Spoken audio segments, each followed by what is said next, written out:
afternoon, evening, wherever you are in the world. Welcome back to Tottenham on Tour and another episode of Ange-r Management.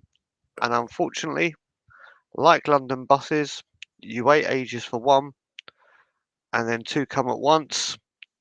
It's happened to Tottenham Hotspur, a 2-1 defeat away to Molineux. Here to dissect it and go through everything is myself and, of course, my partner in crime on this show, Johnny. How are you, sir? Feeling rough today, I've got to be honest. And the best part of yesterday was the curry up in that part of the world where curry rules. Yep. It was a hard, long day of misery. Yeah, I mean, it was what seemed like going back to the top of the league. They showed the top of the league just before they scored their equaliser on the TV, and then disaster struck, didn't it? I felt like I'd cursed it because I looked the 91st minute. I just checked the table because I hadn't looked the whole game, on my Sky thing, and Yep. I looked, and there we've been shit, but that's all that matters. Okay, that's all that matters. And then literally, I missed the goal. Literally, I went like that, and then the ball was in the net. I still had my phone in my hand. Oh dear. It's horrible when things like that happen. But before we start getting into it, let's get into the comments very quickly. I don't know if there's been a problem with YouTube and StreamYard, so I don't know if people aren't commenting or there's a problem with YouTube and it's being delayed. But the ones that have come through, we'll quickly say hello to. So, good morning, Daryl, my man. I hope you're good. If a manager doesn't achieve, it's a vicious cycle of changing managers and then hope next manager overachieves. Has none seen this pattern yet? I think you'll find, Daryl, that this channel will agree with you, as Yeah. will quite a few people, but you can't say it. You can't say it. You can say things about other things about the club, but you can't say that because it's against the rules. Just a harmless potato. Good morning to you, sir. Morning. Chris S. Good day or good day, mate. My brother Ryan, who is on the Morning, bus Ryan. or on the way to be on his bus journey. Have a good day, my brother. Robbie is in the building. Big up.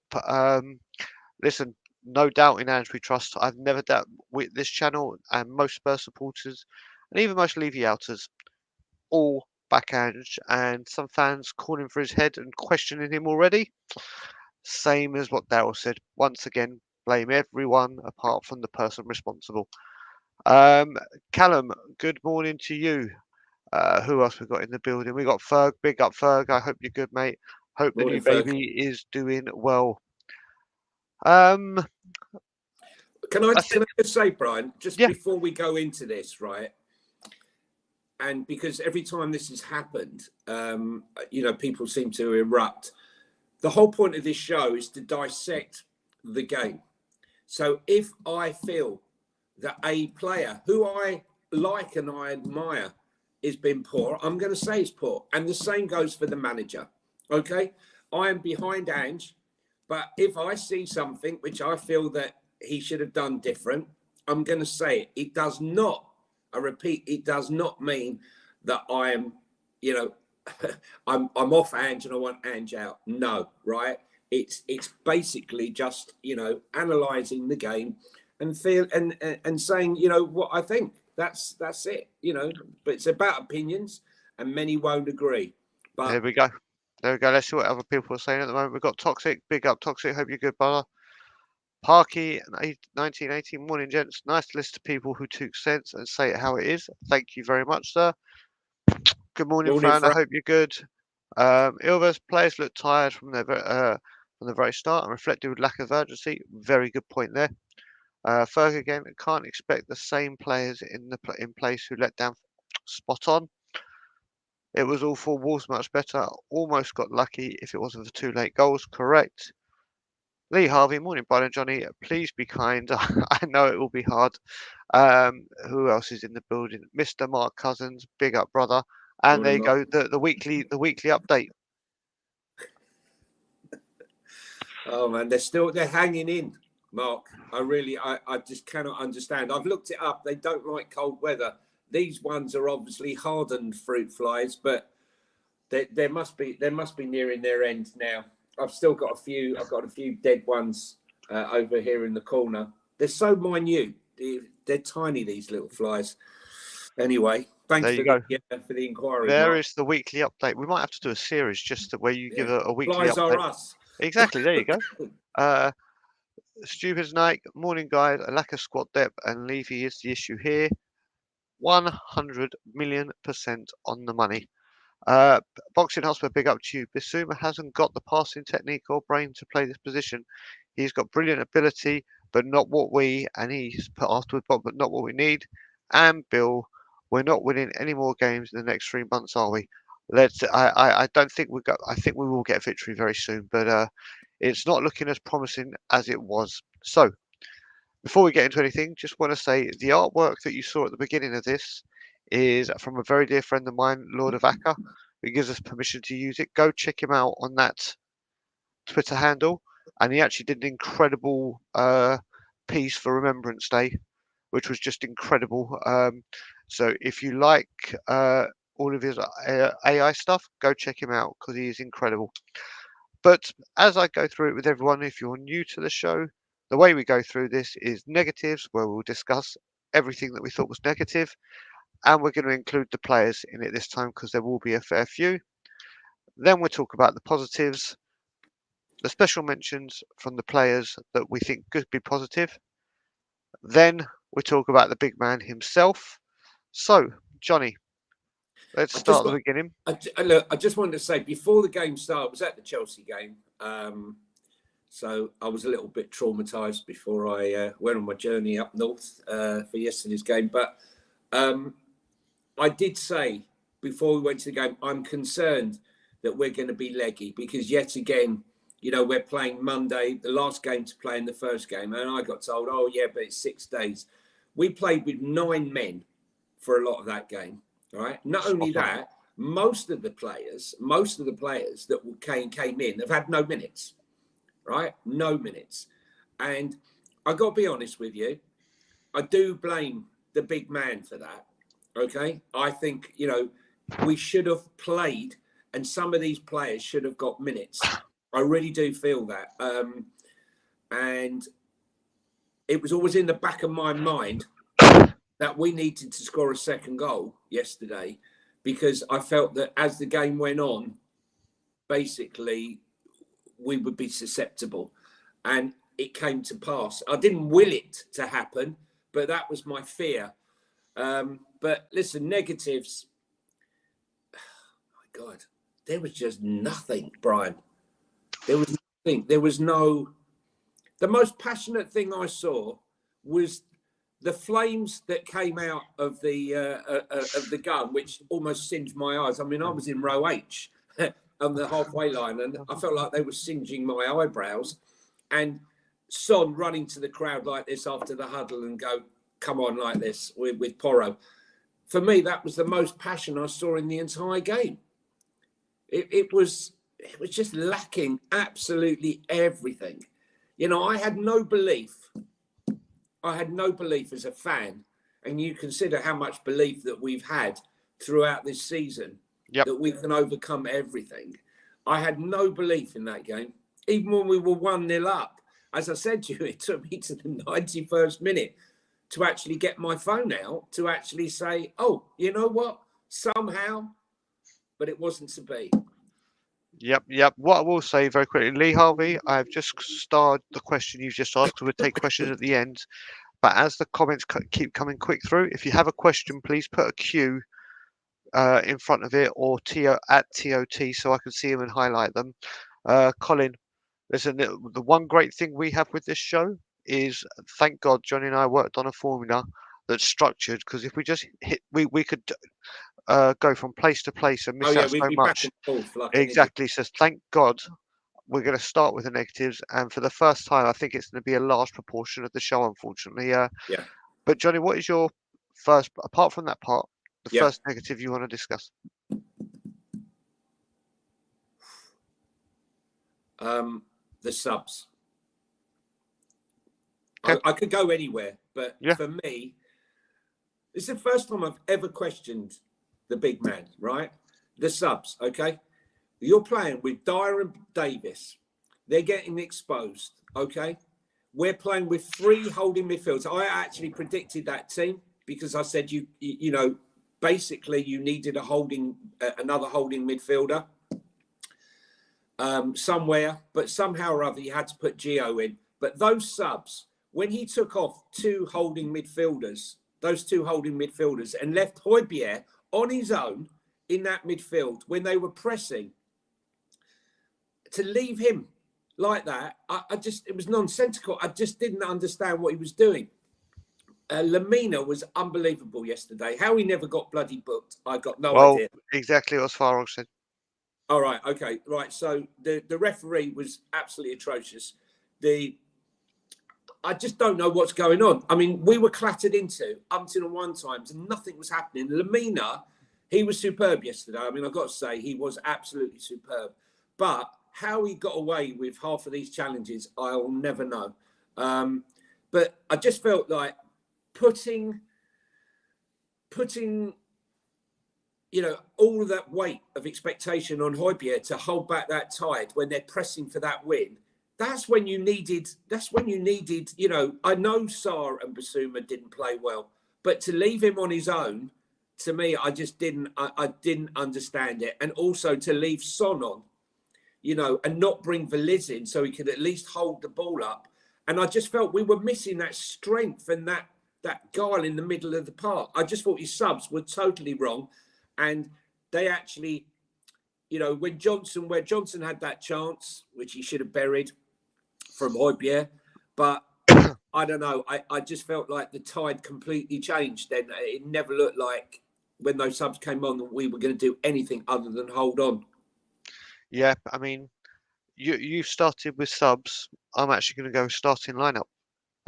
For me, and what I will say is, if we, like I said, when I came back to London last year, on the day I landed, Ryan picked me up, as in Ryan, Tottenham Tour Isaacs picked me up from Gatwick. We drove down to Barnet, had something to eat. Then I met up with Ben Daniel from We Are Tottenham TV and Simeon, and we drove up to Nottingham Forest to watch a 2-0 defeat in the Carabao Cup, with a couple of first teamers rested. And you look at the starting lineup yesterday, and how Phillips and Dorrington were on the bench and not one of them started. I don't care if people say they're too young. It's too much to chuck them in. At least it's something different. At least you can experiment. Why go with something that has been tried and tested with manager after manager, especially when you're playing a high line, and stick with them two? Now, don't get me wrong. I actually think Davies played very well for most the game. But that was that. And then, like I said, with Maddison going, Son needs creativity. Don't get me wrong, like Ryan said, and Ryan said it yesterday, his hold-up play, his passing, and everything like that has nothing to do with creativity. It was very. He wasn't at his best yesterday, but he's been so effective this season because he's had someone creative there. And the fact that we had 3 midfielders that aren't blessed with creativity, Basuma can do things like Dembele did, but the creative spark that Maddison gives you, he is not. Lo Celso isn't in the same league at the moment as Maddison, but at least there's some creativity there. At least there would have been something for Son to work with. So I was quite disappointed with the start. Listen, he knows better. He knows his team, but I am hoping against Villa when we come back, one of Phillips or Dorrington, preferably Phillips, for that pace and power, starts against Villa, because if it's those two, we could be in trouble. Agree, Johnny? Yeah, I going back to the starting lineup. I'm going to question the big man. For me, Gio should have started. I'm sorry, you're a shoo-in to play for Argentina. He would have played every game for Argentina in that World Cup, right? Had it not been for the fact of the injury he got. I just do not understand how a guy who Lionel Messi says is superb, right? Who is a crucial part of the Argentinian team, can't get a game. If I was him, I'm handing in a transfer request. I'm going in January because he sat on that bench waiting for Maddison to be injured to get his chance, and he doesn't get a chance. He came on, he had our best effort, right? Our best chance, okay? Created a couple of chances, and I disagree, okay? Because he hasn't been given the chance to. Second of all, there was a moment in that second half where he alone was tracking back, chasing after the ball like a maniac when the rest of the midfield was gone, and won the ball back while everyone else was standing around. I don't understand it. I really don't. Gio has to start, otherwise there's no point in having that midfield. There is absolutely none. And now with Bissouma missing, he has to start in that midfield for me, with Sarr and Højbjerg. But for me, when Destiny comes back next week or in 2 weeks' time, I've mentioned this before. Do you try Destiny as the left-sided centre-back and press Emerson Royal out into that left back, only from the point of view, I know he's not used to playing there, but he has the pace and he has the power to rescue Eric Dyer. Or you get rid of Eric Dyer somehow and you put Emerson Royal at right centre-back, which he can play, and you drop Eric Dyer and you put him next to Ben Davis with Destiny on that left-back side. Dyer has to go. Phillips is the only one for me, really, that can potentially come in. But Bentancur is not ready. You can see he's just not ready. You know, you can always romanticize. You can all romanticize about Bentancur, right? You cannot come back from that length of injury and think you're just going to start playing 90 minutes each week. 60 minutes. No, he's got about half an hour. He's going to build up. Bear in mind that if he has a relapse, come January, we'll have no Sarr, no Bissouma, and no Bentancur. And your midfield will be Højbjerg and Skip with the defence of Davis and potentially Dyer. So, we're having enough sleepless nights worrying about what we got. So don't wish that on us. Yeah. But maybe one of them, Brian, maybe Phillips. Yeah, I mean, for me, I will say with the Bentancur talk, it's as much as I'd love to throw him in, we're gradually giving him more minutes. Yeah. We know that the main time we need him is January. Correct.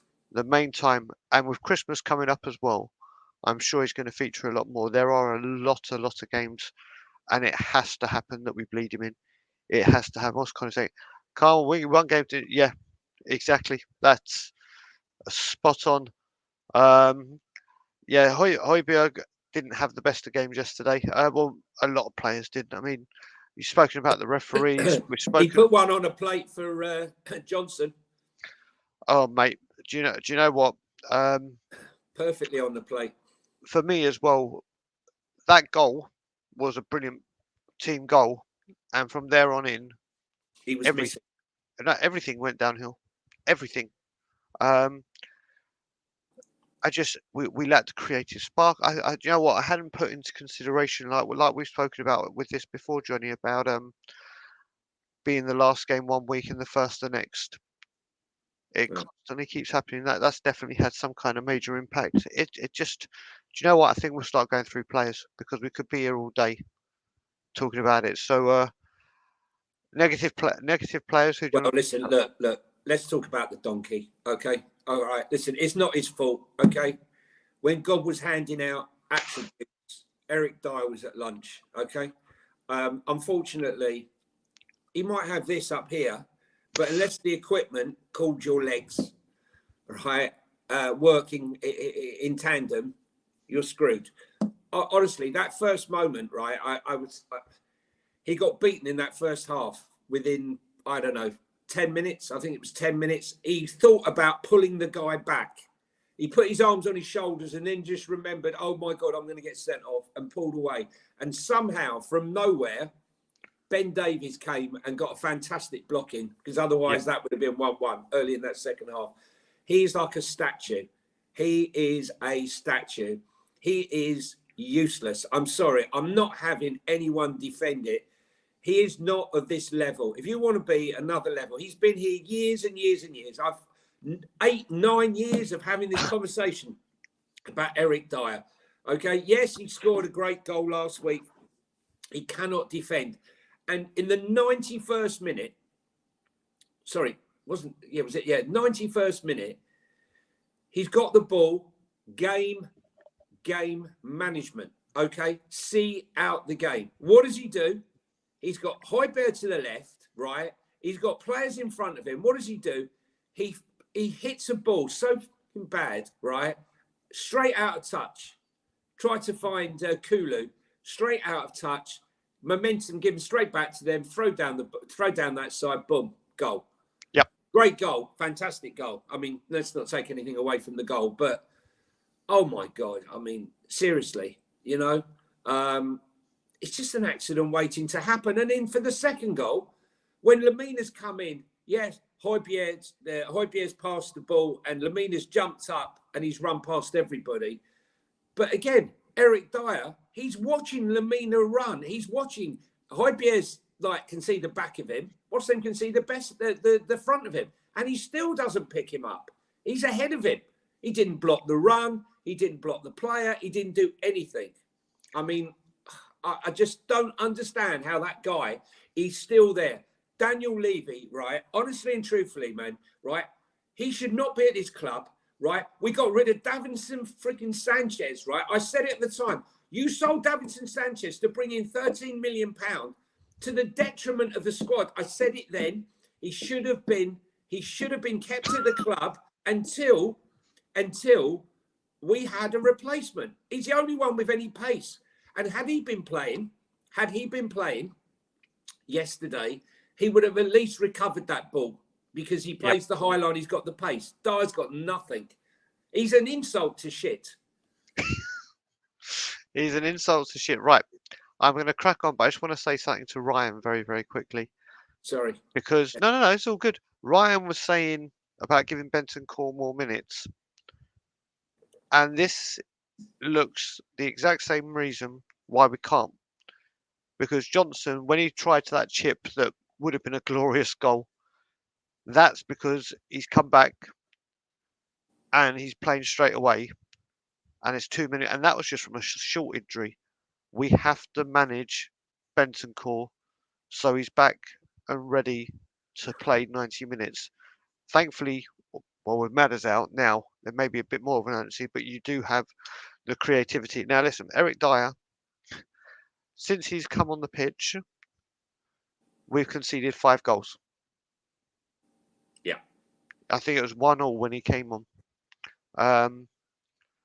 We've conceded 5 goals since he's come on. The best thing for me, or the most comical thing for me, is in the first half, he did your famous thing, Johnny. He's pointing and shouting at people to go high up the pitch. He goes high up the pitch. 10 seconds later, gets spun. They break away, and he's just lightly jogging to get back. It's like, okay, let me just have a nice little prance back. Listen, as we said, I actually on the Chelsea game said, do you know what? He deserves a bit of credit. Praised him.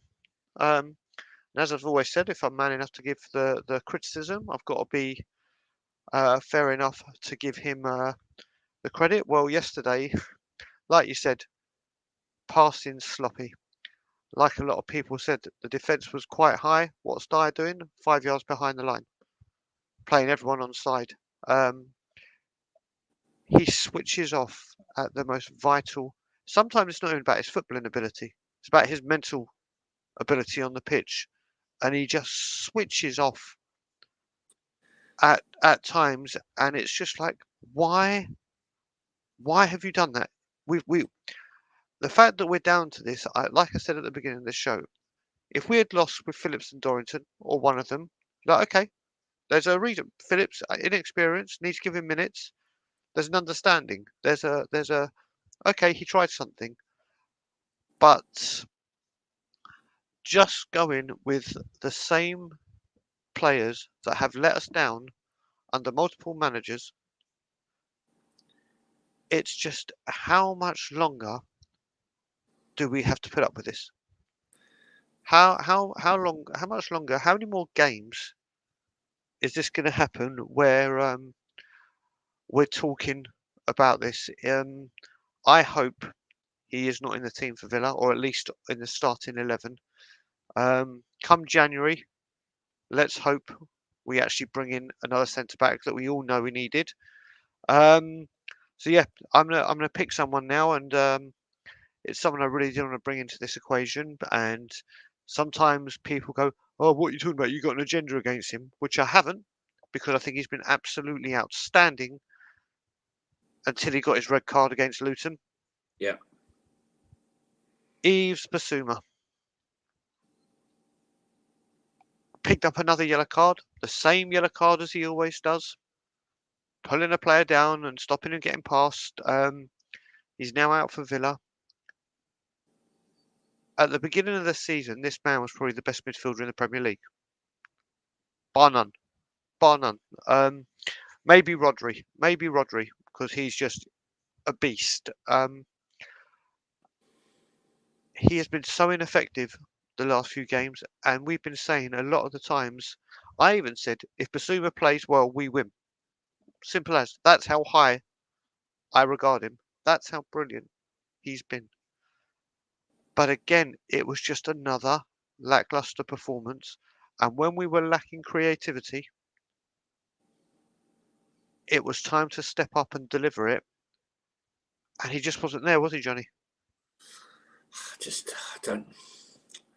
I don't know what. I think he should stick to shopping at the moment. He seems to be. He's got more effort dressing himself in head to toe in LV. Any sponsorship LV would be welcome for the channel.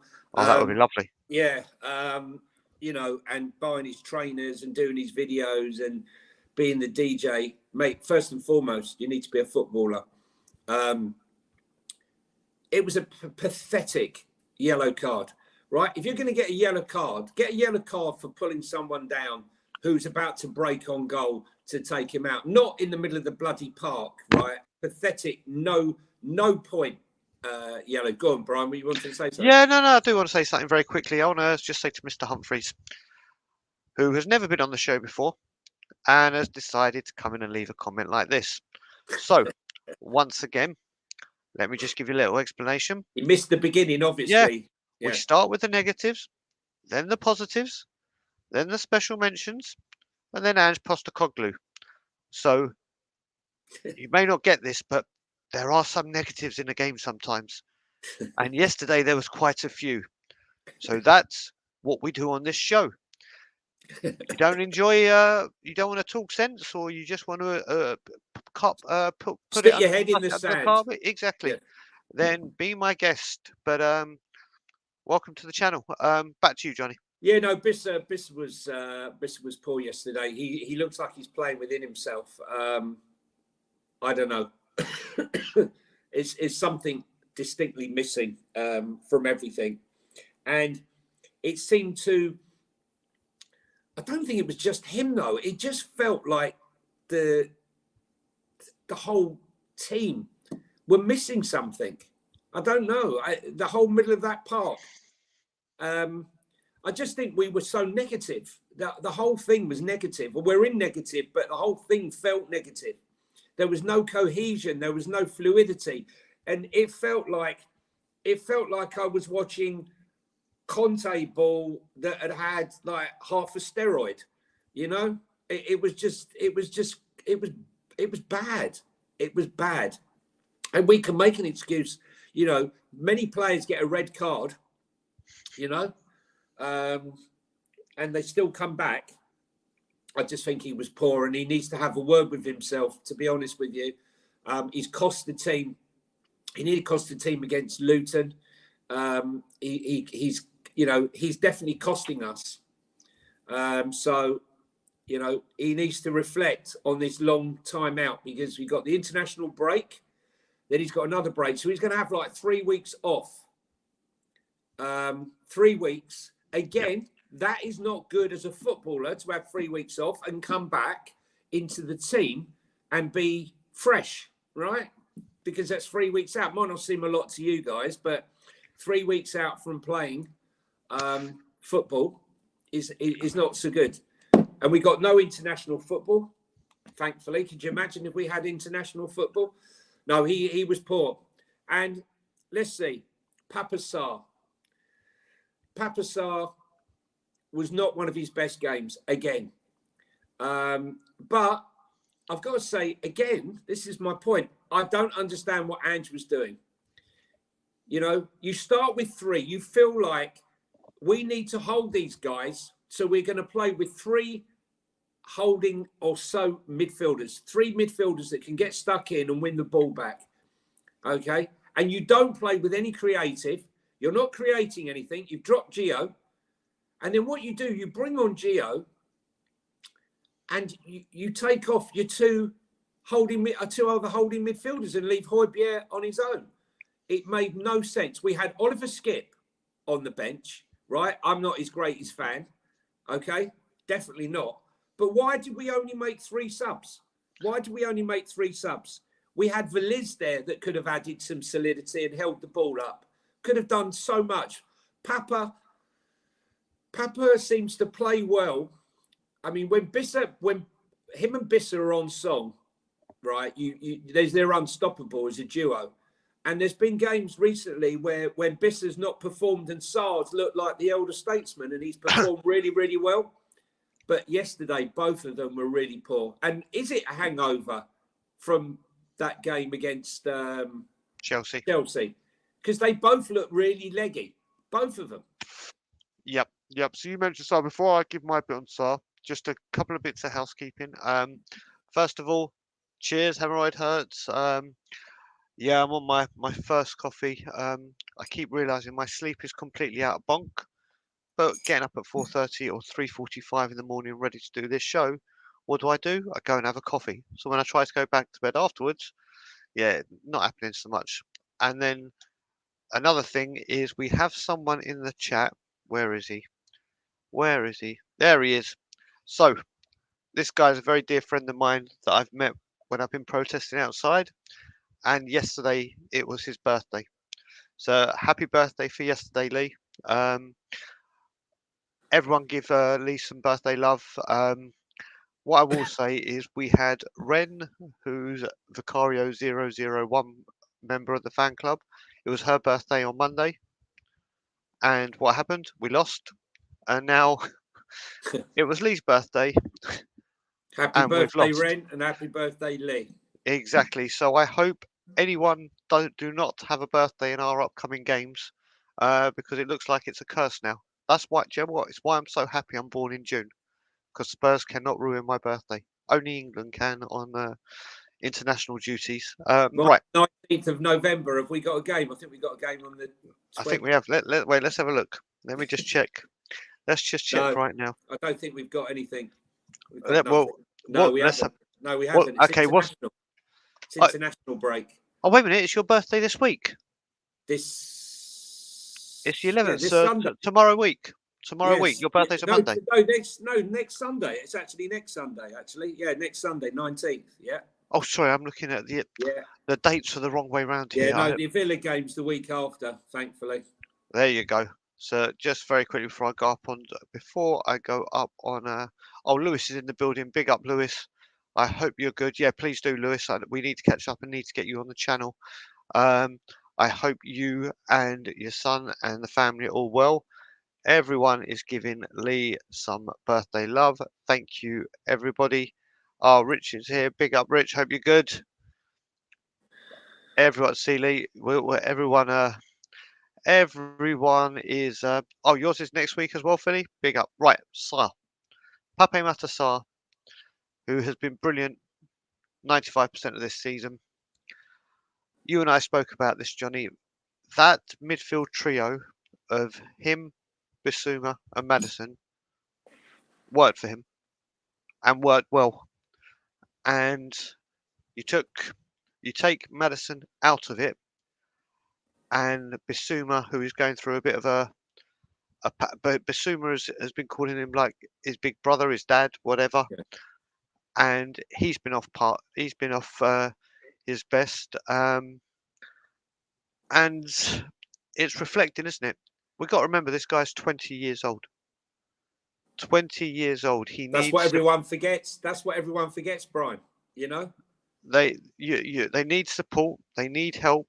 And as everyone has said, it's a strength in depth issue. Bentancur is coming back.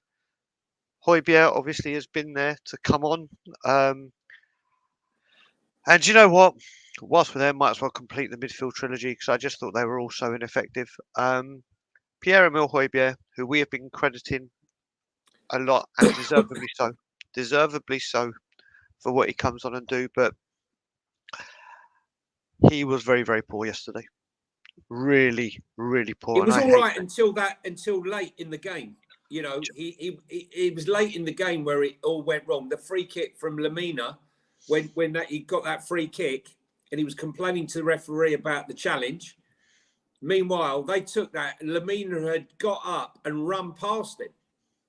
No excuse for that. Yep. One second. Cool, mate. So yeah, like I said, the midfield was poor. Like Conor said, what we do have to remember, we are third in the league. We're doing a lot better than we thought we would. For long. There's always going to be a time. It wasn't going to be the perfect season, but yeah, the midfield was highly ineffective. And do you know what, Johnny? I actually think Højbjerg was quite poor throughout the game. His passing seemed to be a bit off, and obviously we spoke about his passing and how a lot of people say it's not progressive, and the stats that he has and the stats he's been putting up. Sorry, Chris, he turned 21 in September. My bad. So yeah, he's turned 21. Still young. Yeah, still incredibly young. But yeah, Højbjerg, do you know what it was? I just think when we played those three again, I think because we didn't have a creative player, it was all players that pretty much do the same thing, and they just needed someone to offer that little bit different. And again, big up to Mr. Ben Kaufman, who is in the house. Big up, congratulations on hitting 600 subscribers with the help of the Tottenham on Tour family. So everyone who's subscribed to Ben's channel, thank you for doing so. Yeah, like Lee said, he was shocking all game. I just think it was not one of his.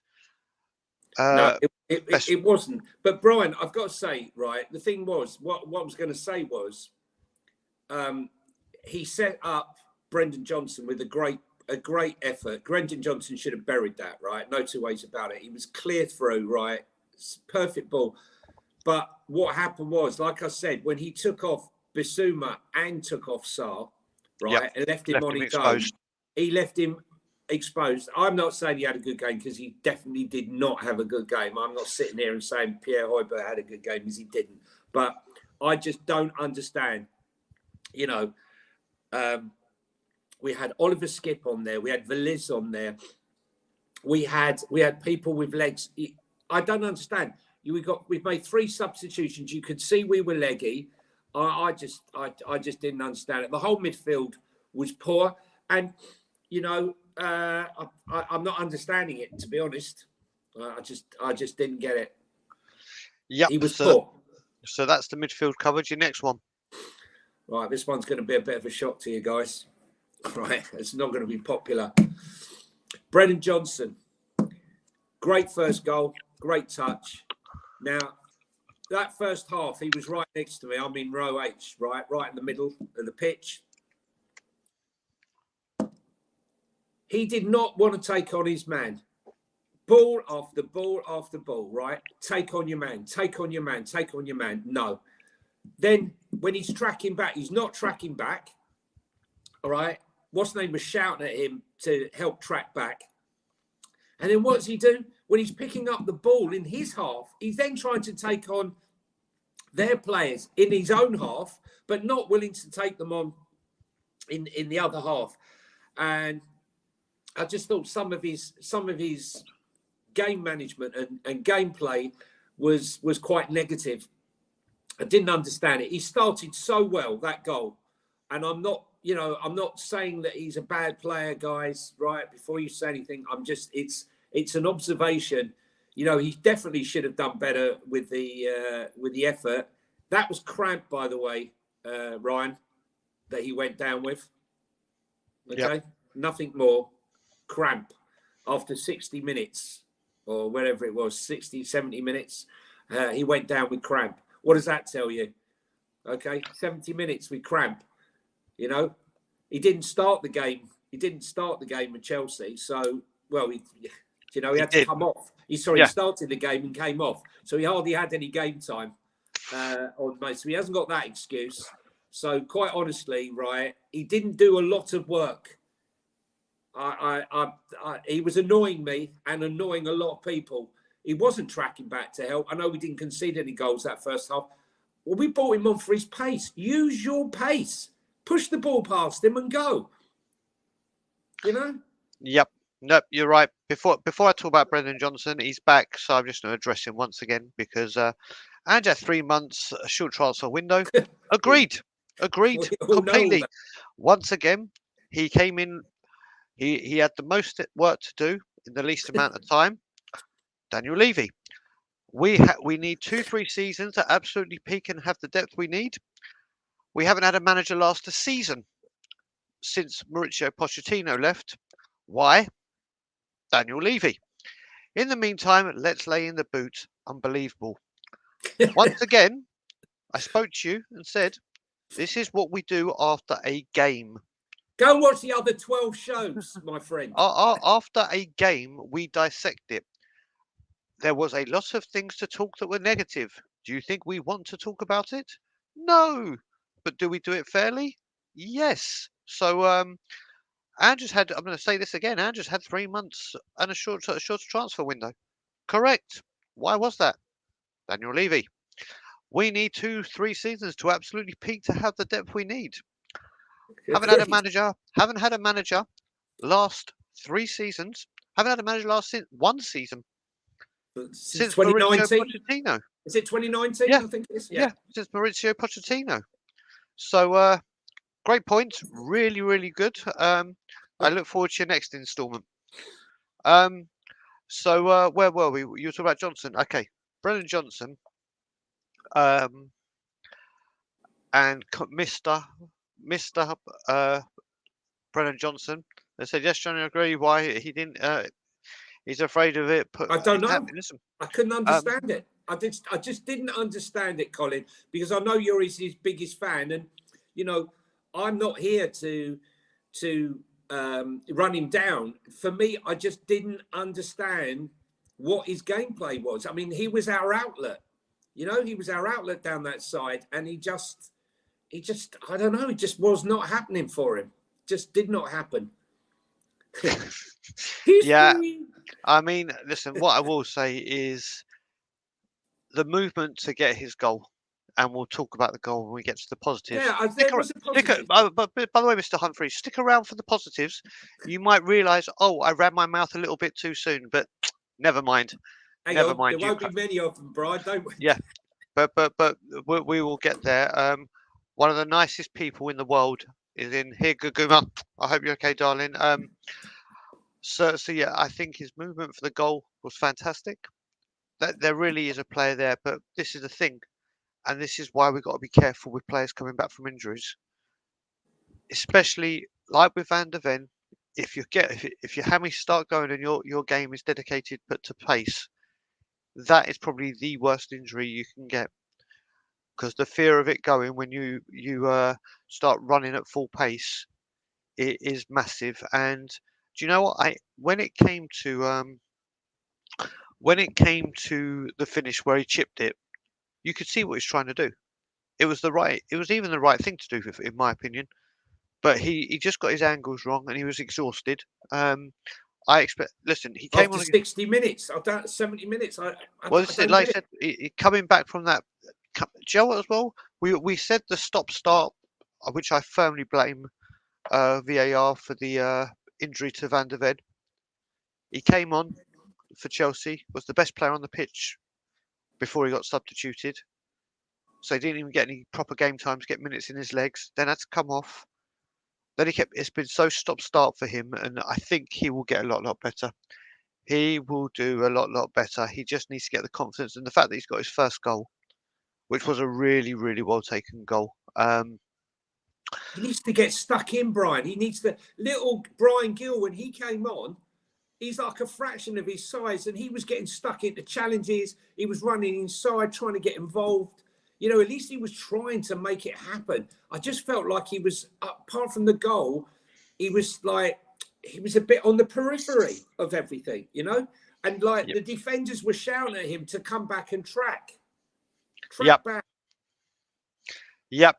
So, right, you just said something, and when you said it, and you said this isn't going to go down well, I thought you was going to say this player. I haven't got to.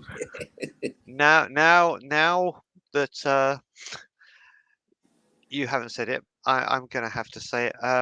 Shall I write it down on a bit of paper? I am going to say.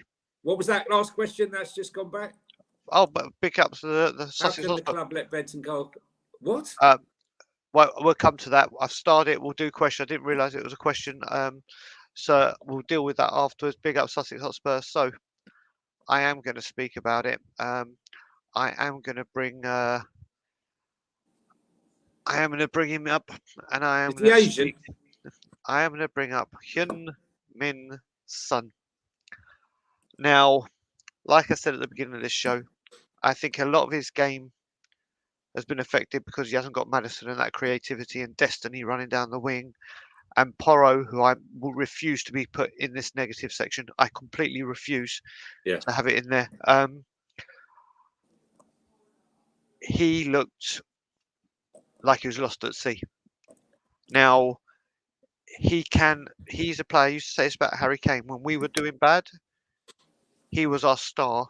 And there were times I just wanted Kane to grab the ball, and he did 9 times out of 10. But certain games, you just want him to go, right, I'm leading this game. And if the ball don't come to me, I'm going to go to the ball.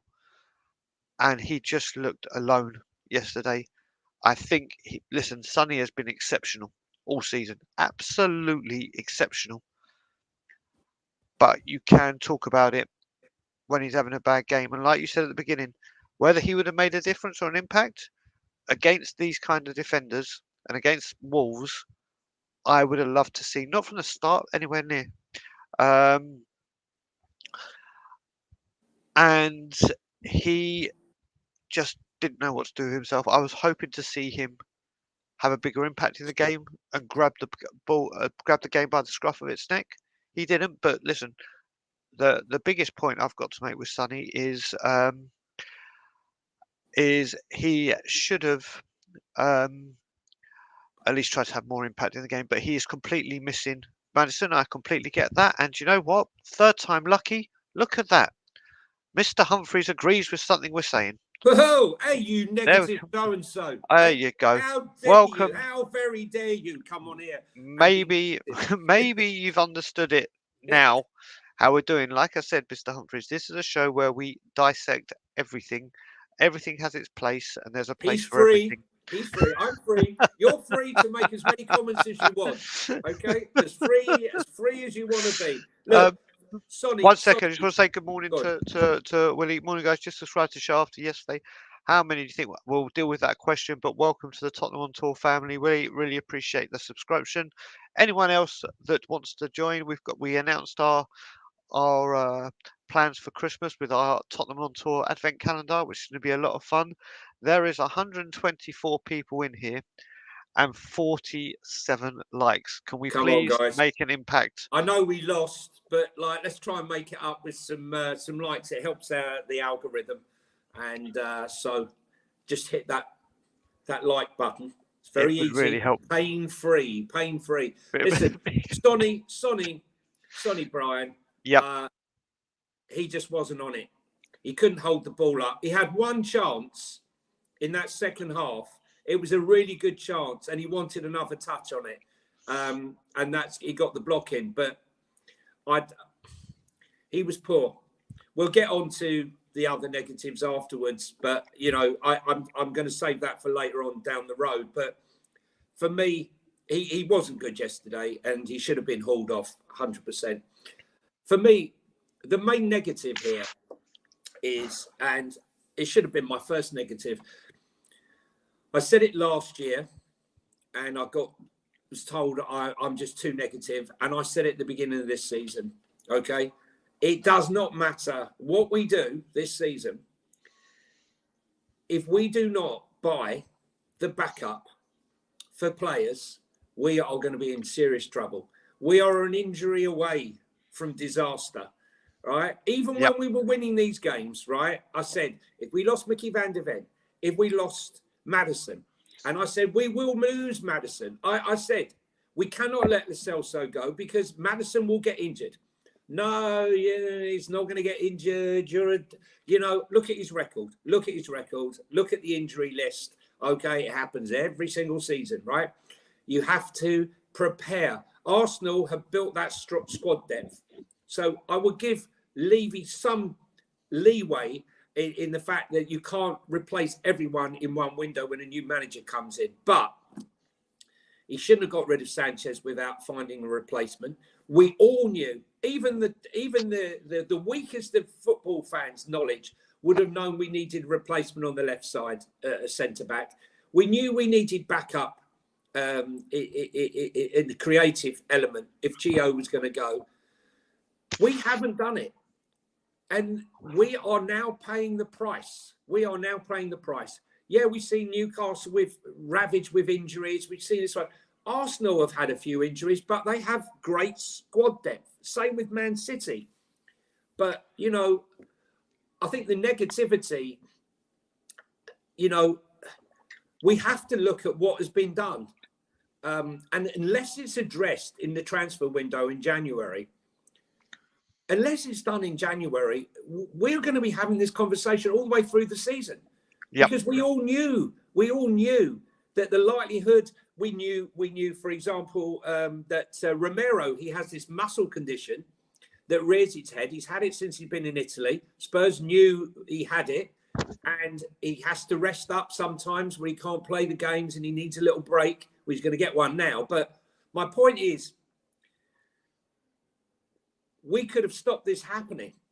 We could have prevented this. One left-sided centre-back right now would have helped us. Just one would have helped us. One young, top creative midfielder would have helped us. Okay?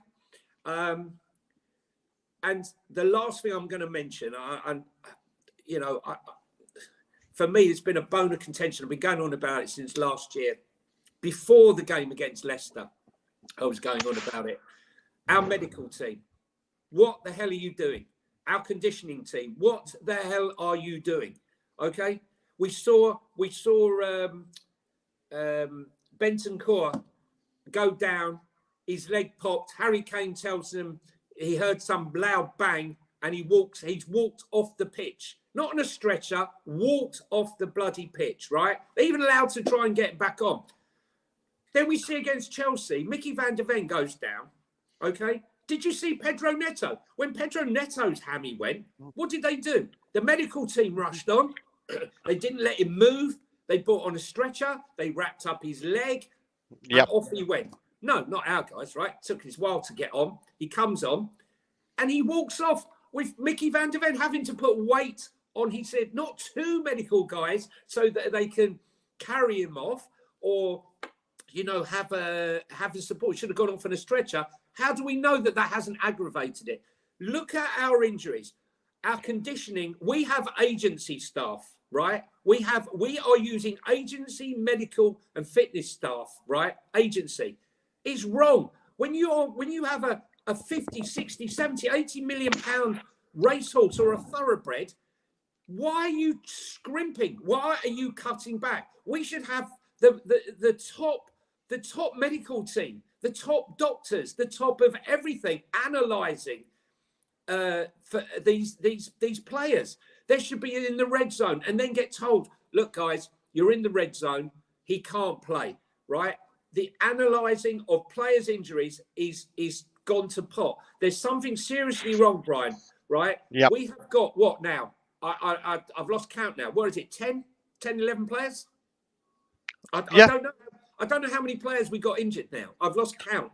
But my point here is everyone else, we are playing the least amount of games, guys. Don't be fooled by the bullshit that it's too many games. We are playing less games than any team in all 5 leagues and come down to the National League, okay? We're playing no games. We're playing 1 game a week. There is something fundamentally wrong in that medical department now. I'm not having this, oh, it happens to everyone. No, it doesn't. When you're playing 1 game a week, something is wrong. Yep. Something. Yep. And I'll tell you what, thank you, Rich. Really appreciate the super chat. Like I said, it's people got to remember, yes, we come on and talk. There's a lot of work that goes on behind the scenes in creating everything, putting the work in. There's me getting up at 3:45 in the morning. So Johnny and I can provide this show and stick to the time slot that seems to be agreeable with everyone on a Sunday. It's nice to be able to do it on a weekend as opposed to a Monday or a Tuesday as it's been recently. Yeah. So it really does. We really do appreciate it. I tell you what. Do you know what? Let's Go let's to the do it. positives. Let's do it. Let's do it. Fire away, Johnny. My positive will be, this is not going to happen again, so I'll kick off with it. I thought Ben Davies had a really superb game yesterday. Yes, he made a couple of mistakes, and yes, he's not. He's never going to be brilliant. The game against Fulham, was it Fulham or Palace? Palace, yeah, Palace. He was shocking. But he had a good game yesterday. That block that he got back for in that first half when Eric Dyer was a statue and tried to pull the player down, I thought it was a goal, and he just came out of nowhere. He looked much more mobile than than Eric Dyer. Look, he isn't. He's not even. He should be a last resort, and this is how bad it was yesterday. That I'm having to pick out Ben Davies for. Yep. Correct. But carry on. I wonder who that could be. It's still, but again, he's right. Listen, Yeah. The amount I will say this very, very quickly, and we'll go back to the positives. We're not Ange out, Del, by the way. No, Stell, that's not what. No, Stell. Stell is saying. Oh right, what sorry, this I didn't fan see base, it. not us. What right. Stell has been saying is the normal process has begun. Oh, I see. Yeah. With, I didn't see it all. And this is the thing. Oh, go on, I'll leave it up. Sorry, go on, buddy. Yeah. So this is what, and I'm going to get this out now that Stell's brought this up. Stell and I are probably the most well-known faces of Levy Out because of the platform we have and what we do and how often we speak about it. And no matter what has happened in the 15 years I've been Levy Out and the many, many years Stell has been Levy Out, we have always spoken up about this. And we speak up about it very, very prominently. It's one of the reasons it's spoken so much on YouTube and on social media now, because people like myself and Stell and all the other protesters stick to our truth and call it as it is and do not back down from it. I have seen it since Martin Yole got sacked. I've seen this rodeo. I've been on this merry-go-round many, many, many a time and just seen it repeat itself. But apparently we're toxic. We're not true fans. We're not this. We're not that. Yet every single manager that's come through the door, every single person that is Levy Out has backed wholeheartedly. Even Nuno, even managers that haven't done well, we back them. and we never ever change. We will never ever change. But we have people that will chop and change who to blame. They will blame every single person apart from a person that's been there to oversee all of it. And now that we have one good transfer window, and I'm not going to deny it, like this window just gone was probably the best window we have had under him. That wipes out everything. Do people realise that we've had over 22 windows since Dyer was signed?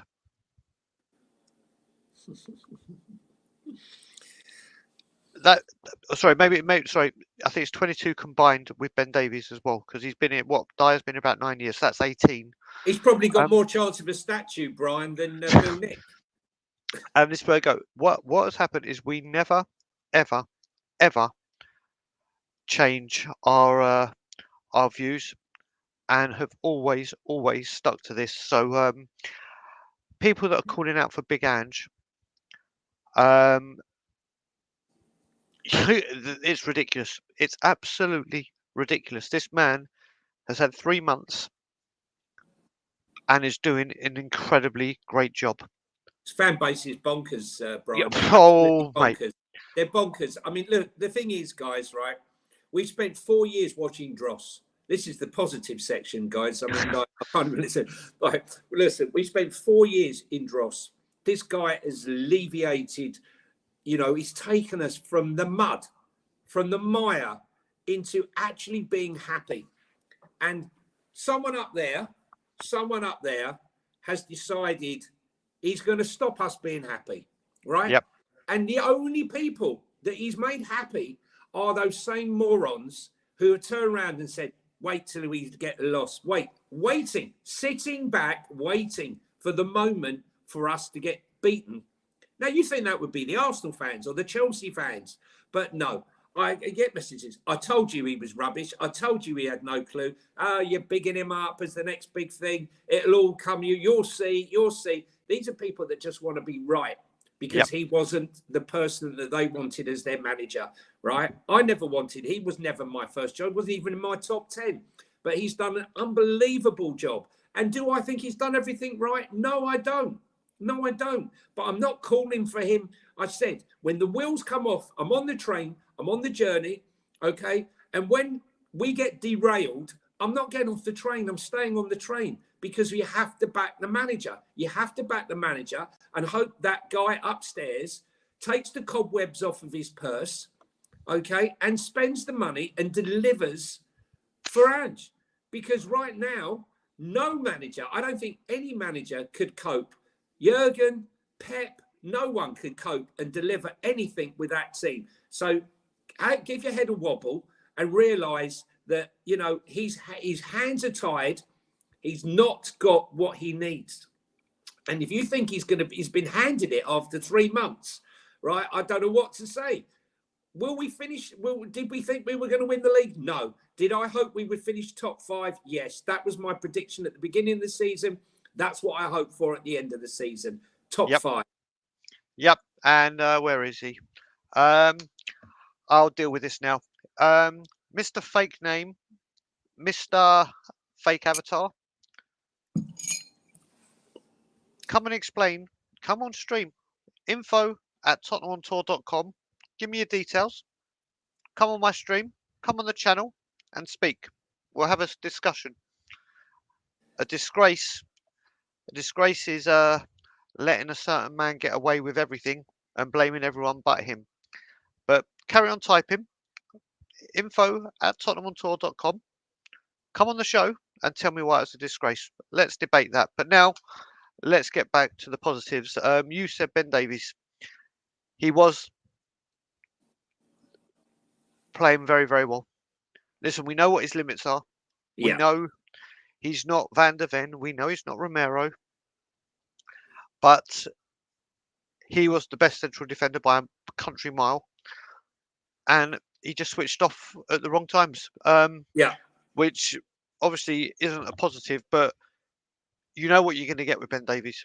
That's the thing. You know what you're going to get with Davies. And that's where it went. Honestly, some of the tackles he made were brilliant. He really, really tried to put in his best performance. Unfortunately, Yeah. it just simply isn't good enough. But I am going to say a positive, and I think he was probably the best player on the pitch for us, and it's Pedro Porro. His people, you look at the cross that he put in for Brennan Johnson, Yeah. and the way he sat every time celebrating with it, he bleeds blue and white.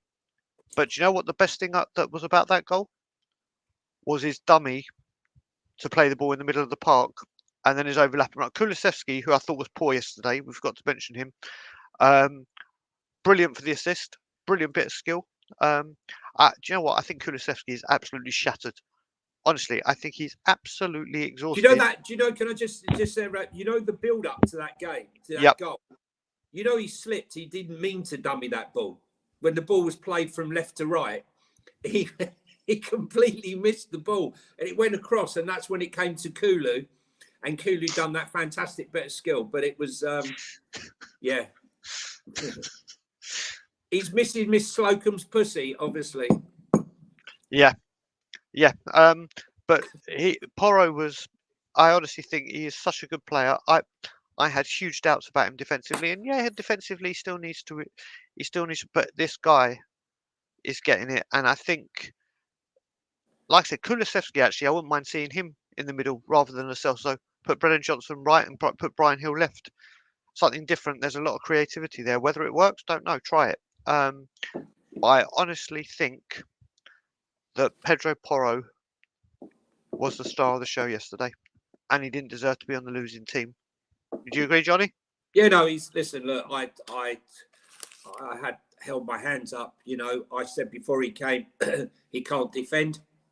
From what I saw before we signed him, and then, you know, as I said before that Leicester game, I told everyone to be prepared because it's going to be horrific when they play Tanganga behind him, and it was.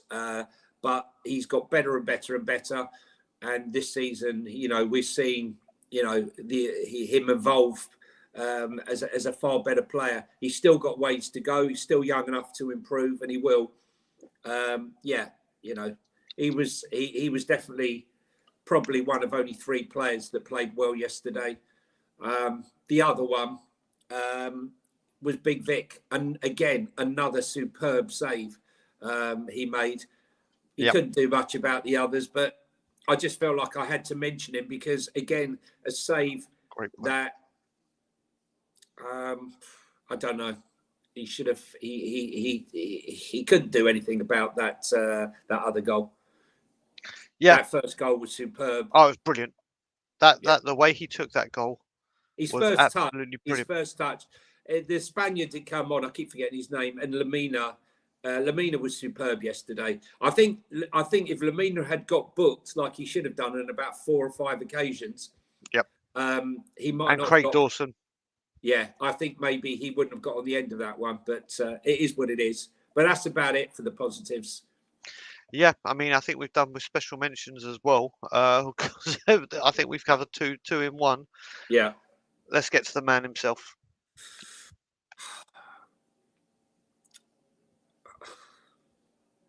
I didn't agree with a lot that went on yesterday. I really didn't. I think we should have started with Gio and 2 holding midfielders. That's my thing. I thought Gio. Sorry, the other positive. Sorry, I meant to say. Can you go back to the positive? Sorry. Let's do it. Where are we? Let's Sorry. do it. Sorry, Gio. Before we do that, I just want to say thank you to. Emerson. Yeah, he didn't have the best of games yesterday, but he is playing on the left side. Yeah, that's when he's the thing. right-sided. Let's be honest. And Højbjerg, I think as a substitute, I mean, he's going to play against Villa now with Basuma injured, suspended. It's all going to come down to January. But I was just going to say about Gio. I mean, look, Gio came on, and Gio straight away tried to make things happen, right? I mean, he was trying to push the ball forward. He had the best effort in the game. In fact, probably the only shot we had on target in the game, other than the goal that I can think of. He was a terrier in the middle of the park, trying to win the balls, trying to make stuff happen. He should have started. If he doesn't start, he's going to be gone. He's going to ask to leave. And then if he leaves, what's going to happen then? Is Levy going to sell him just to get in 20, 30 million pounds and then leave us like he did before with Mickey van der Ven? No backup. Because let me tell you, if you get rid of Gio and Maddison does not recover quickly, we're screwed again. We got nothing in the middle of the park. We saw for the last 3 seasons what happens when you don't have a creative midfielder. Since Eriksen's left, we've had no one. Gio needs to stay until you... Sorry. Gio needs to stay until such a time as you bring in another creative midfielder who's going to vie for position with Maddison. You know, why is it that Man City can have 5 different creative midfielders or 4 creative midfielders? They've got an abundance of them. Arsenal have got an abundance of them. We've got one and Gio. Okay? We got no depth at all. Keep Gio. He came on. He tried to make it happen. He could have scored a goal. Sarr made a really good save. So that was my only positive. And sorry, going to Ange. Just very quickly before you do that, Johnny, just quickly before that.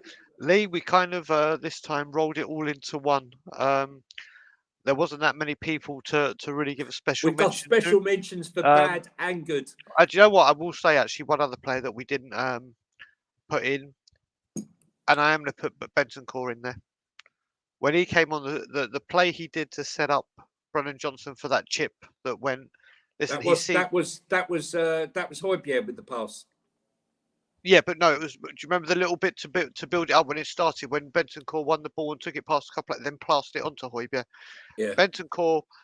So I was sitting at the Scotland Yard with a guy that's moved here from Australia, and he loves his football, and he's become a Spurs fan because of Ange, as a lot of people have. And he's really got the Spurs bug. He was like, "Thank God he got there. I found my club, whether he's here or not." And he was like, "I've never seen Bentancur play because I'm very, very new, and obviously he's been injured." And I said he'll come on. When he came on, he'll dictate the pace and he'll get a few things done, but don't expect a lot from him to begin with because he's easing himself back from a huge injury. It's like, okay, and he did well. He did do well. And the sooner we get him firing fit and able, like come January, when we'll get the best of him, then people will see the class of this guy. But yeah, now we'll get on to the man himself. Go on, Johnny. I didn't agree with a lot of what went on yesterday. I've got to be honest, I didn't agree with the starting 11. I thought the subs, something needed to be done and earlier. I think that Son needed to be taken off. I don't know. I didn't agree with much of it yesterday. It felt like we were hanging on. It looked like we had no fluidity in the middle of the park. There was no urgency in the middle of the park. And, you know, why are you putting 3 youth players on that bench and not giving them a minute, right? Why didn't you give Donnelly a few minutes? You know, he can create, you know. He's been on fire. He's been on fire, you know. Prem 2 manager, player of the month again. Why not give him 10 minutes? You know, if you're not going to risk him, if you're not going to try him, if you don't ask him, why put him on the bench? We had 4 young players on the bench. We had Veliz, Donnelly, Ashley Phillips and Dorrington on the bench. And he never played a minute of any of them. You know, if I was them, I'd be knocking on the door. What have I got to do, boss? We've got all these injuries. Yep. Right? Nothing's happening. I'm watching this play rubbish. Why am I not getting a minute? Yep. I totally disagree with bringing Brian Hill take it up. But listen, Ben Bissouma was poor yesterday. Very, very poor. We need some creativity badly. Yeah, but Ange, one thing I will say in a positive way from him, again in his press conference, he's subtly starting to discuss and put huge hints on January, which I will say is a good point. He's starting to say things. He's not going Conte mad, nowhere near, but he is starting to say things and put a little bit of pressure on what goes on. But like you said yesterday, and as we all know, he's doing this with his arms tied behind his back. Not a lot of teams are going through the injuries and suspensions, all because of that Chelsea game. Yeah. I've never seen in one game a team be depleted Yeah. so badly. Yeah. You've seen it when a couple of players get injured in a game or whatever, but I've rarely seen a key man get injured, or two exceedingly key men get injured, and another two get sent off all in the same game. So that part really has really not helped him. Not bringing the youth on when we needed quality, and do you know what? In the final minutes when we're retiring, why not bring on some fresh legs? And you're not going to get much fresher than the youngsters who, when they come on, will run through brick walls to try and impress the manager. I mean, we only made 3 subs, Brian. The thing is, we only made 3 subs. And the other thing is was it not him that turned around and said that we got told, and he said that he would play the youth players? He doesn't care how young they are, right? Yep. He will play them. I mean, Newcastle played a 17-year-old. I mean, I'm not a great believer in playing an 18-year-old centre-back and throwing him in at the deep end. But someone like Donnelly, for example, or Veliz should have come on. What are you going to do? Are you not going to play Veliz and then in January throw him in the deep end when we've got no Richarlison, no Son, and then expect him to perform and then slate him because he's not delivering? He could have come on and had 15 minutes. Son has been taken off in just about every game up until the last couple. So why not take him off for the last 10, 15 minutes and have a go out there who's going to give them trouble? He's physical. He's a physical presence. And who knows what he could have done? Correct. Johnny, what we're going to do, as always, we'll round off with the questions that have accumulated. Go on then. So let's start doing them. Let me go to the start comments. So, Lee Harvey at the beginning. Guys, what do we need to do against Villa? Johnny? Pray.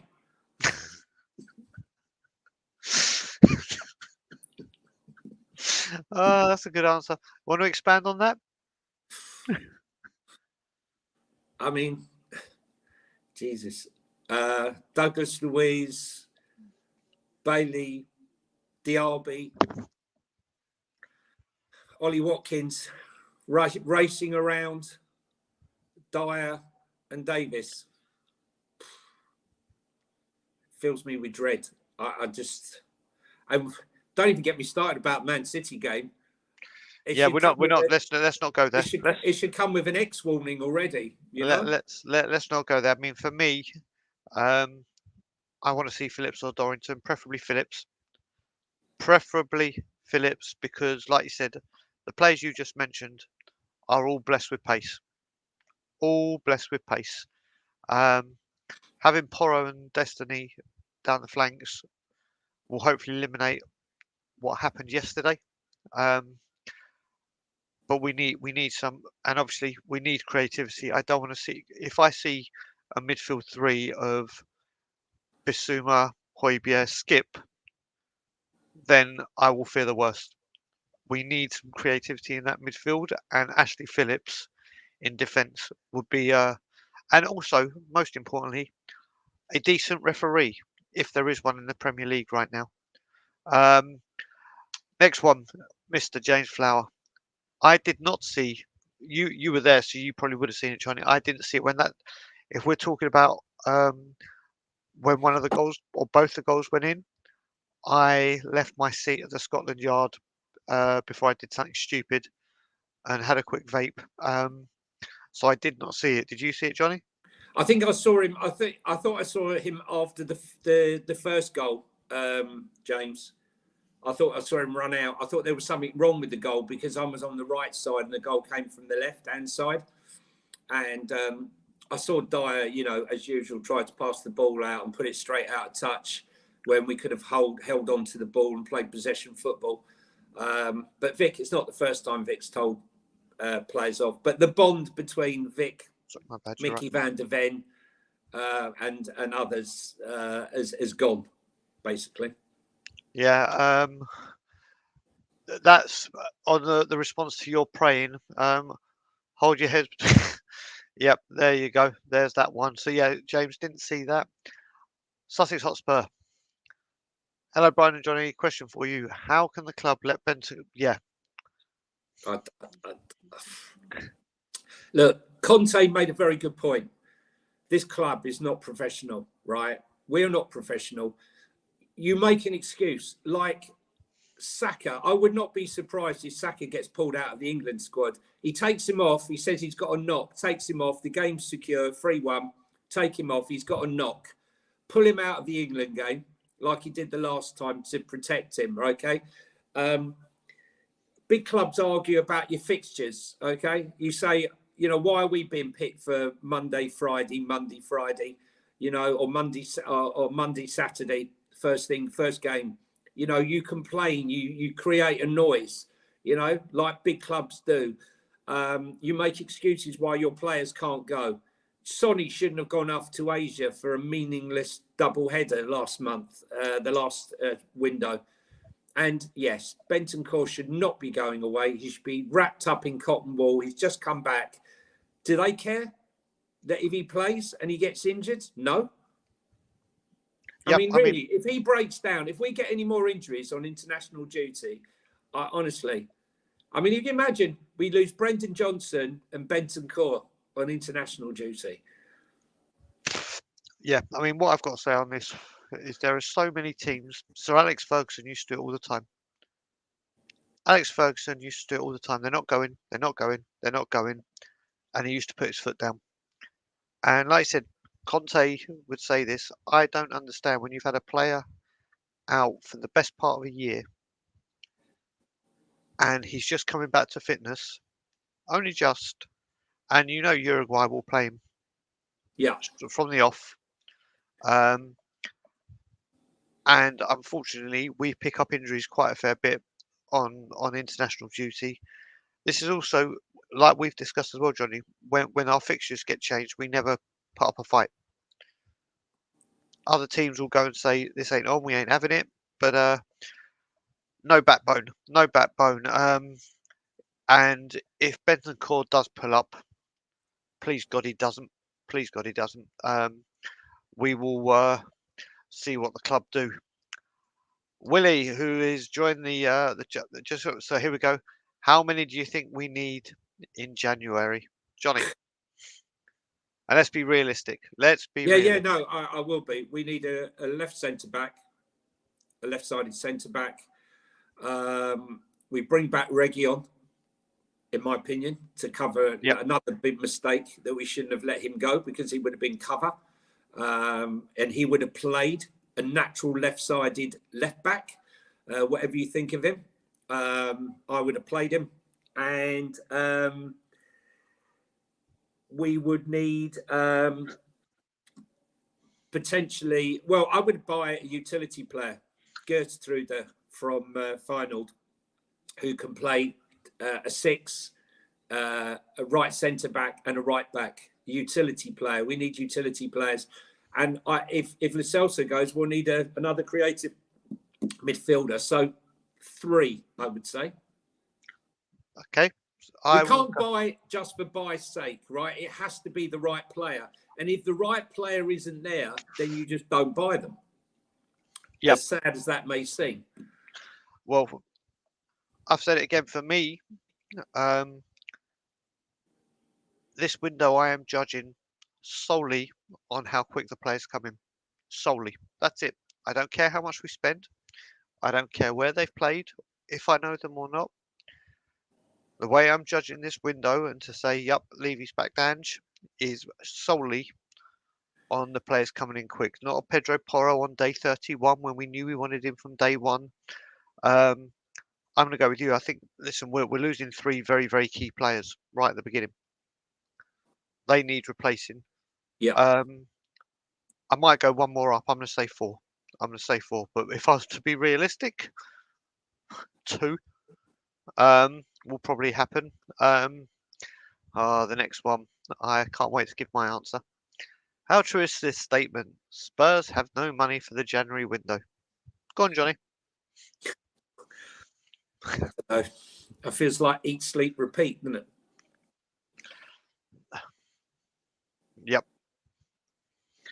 Yep. Listen, I will quickly. So, bye bye.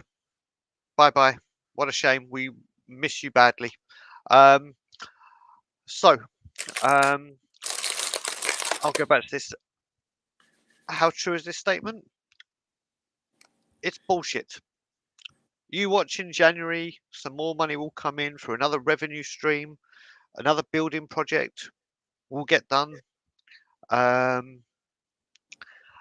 It's always the way. This always happens. Come this time of the year, all of a sudden, the money's gone. Even though there's 50 million left from the 150 they injected for Conte, even though there's 100 million that came in from Harry Kane, the money that's coming in with the 8th richest club in world football, and yet there's no money when it comes to players. So it is complete and utter bollocks. Dan, good question. Do you think the training has something to do with the injuries? Johnny? Yeah, I mean, I've said there's something wrong all around. You know, it's a combination of fitness training, managing players that are in the red zone, and our medical team. They all need to align, and there's something fundamentally wrong. When you've got a team that's playing less games than any other team in all 5 leagues, and you're sustaining more injuries than anybody else, then there's a problem. There's a problem. We're not playing European football. We haven't got Carabao Cup. We've only played one game. We lost. And we didn't even play our first team. We played our reserves. Another mess up. So, you know, you can't put it down to too much game time, right? You just can't. You just can't. There is something fundamentally wrong with what is going on, either with the training. There's either too much training. They're not being monitored properly. But it needs to be looked at. 100% there's something fundamentally wrong. You know, why aren't Arsenal, who are playing far more games than us, not got an injury list like us? You know? Yeah, I mean, there's only 2 clubs that have got massive injury lists, and that's Newcastle and Man United.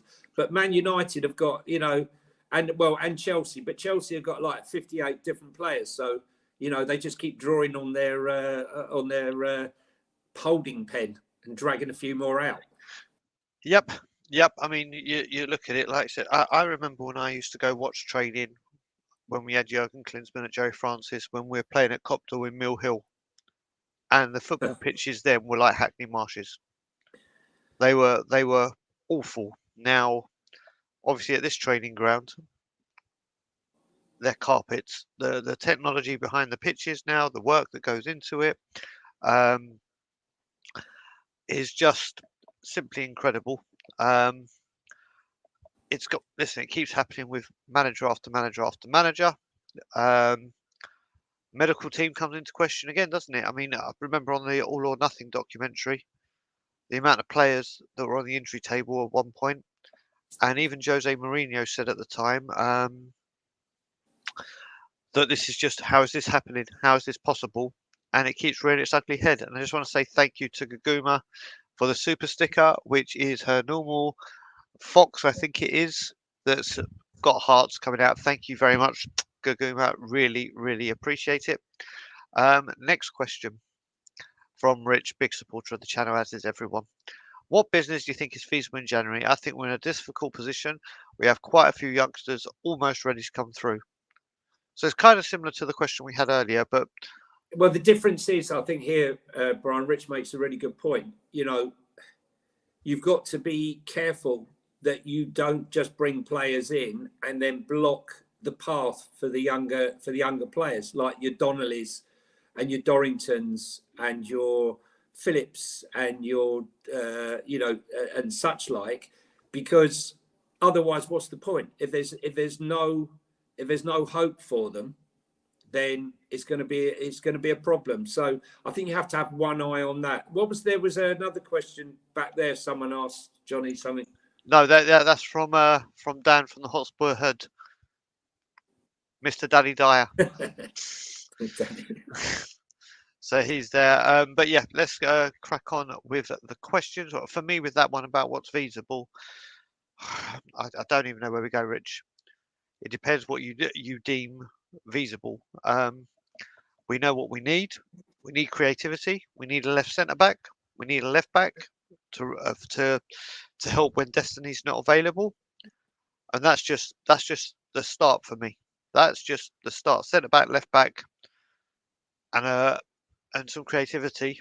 But again, it's going to deal with players coming out as well. And on that note, big up Zach. Thank you, brother. I hope you're good and hope you're well. How many ins and how many outs? Dyer may be out, and Gio asking for a transfer because he's not getting any minutes, even though Maddison's injured. You need to start playing Gio now. Stop messing around, okay? He's our only creative outlet. You know, if you're not going to play him, then put Donnelly in, right? Stop messing around now. Come on. You know, we've seen what Spurs are like when you have no creative midfielder. We saw it yesterday, and we saw it for the last 3 years, okay? Put Gio back in, right? He's fit. Put him in, play him, and let him have a run of games. You can't expect him not to play for months on end and then put him in and expect him to, you know, turn it on. It doesn't happen like that. Players need to get some match time. He came on. He had our only shot on target other than the goal, and people seem to have forgotten it.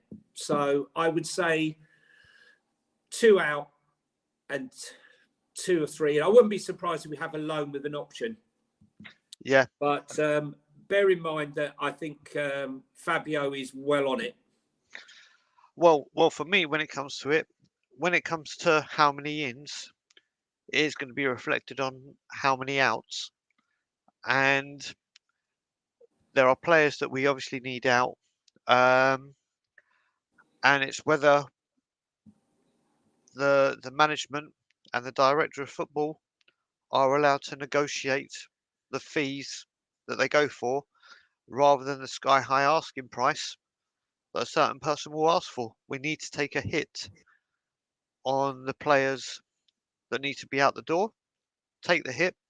Look, there's every single possibility.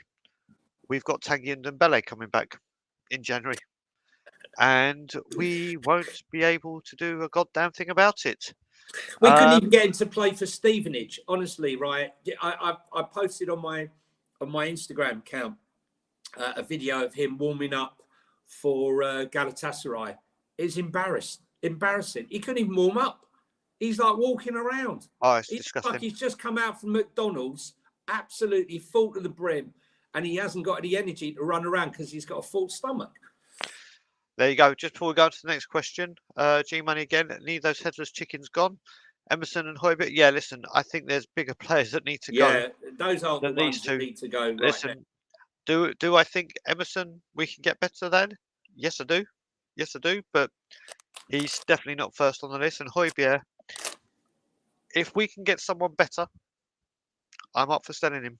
But the value he is and getting in, and as I said, I don't think that position is a huge concern right now. So if we can get a decent amount for him and bring in a replacement of a higher quality, all day long for Højbjerg. And Højbjerg is one of my favourite players. But there are bigger players, or sorry, not bigger players. There are players that we need to get out the door before either of those two, in my opinion. But G-Money, respect your opinion, and that is yours. Thank you again for your support of the channel. And Gaguma has sent another super sticker in. Thank you very much. With the fox with just a huge smile, sir. Thank you, Gaguma. Such a wonderful lady. Thank this you, woman Gaguma. is. Zach has come in again. 6 losses incoming, but not a lot we can do at the moment. When the window opens, a centre back is needed, but it feels different as Spurs fans are targeting leaving more. Protests worked last season. Well, it's up for debate. Obviously, people will know that I was pretty much at every single one of them, especially last season. Last season without foul. Actually, I missed the Crystal Palace one because I was ill. Johnny attended a majority of them as well. People will knock those people that protest. The numbers weren't great, but people like to make up the numbers. people that say it didn't make any kind of impression or a dent into anything, I'm sorry, but you're wrong. Could have been a lot more, but the pressure is there. People are saying we've gone quiet. We never went quiet. The reason we protested, we want a manager to be backed and a manager to be given the tools that he needs. And this window, we were. This is what we want. The better for the club. But when things happen that are negative, we will jump on it.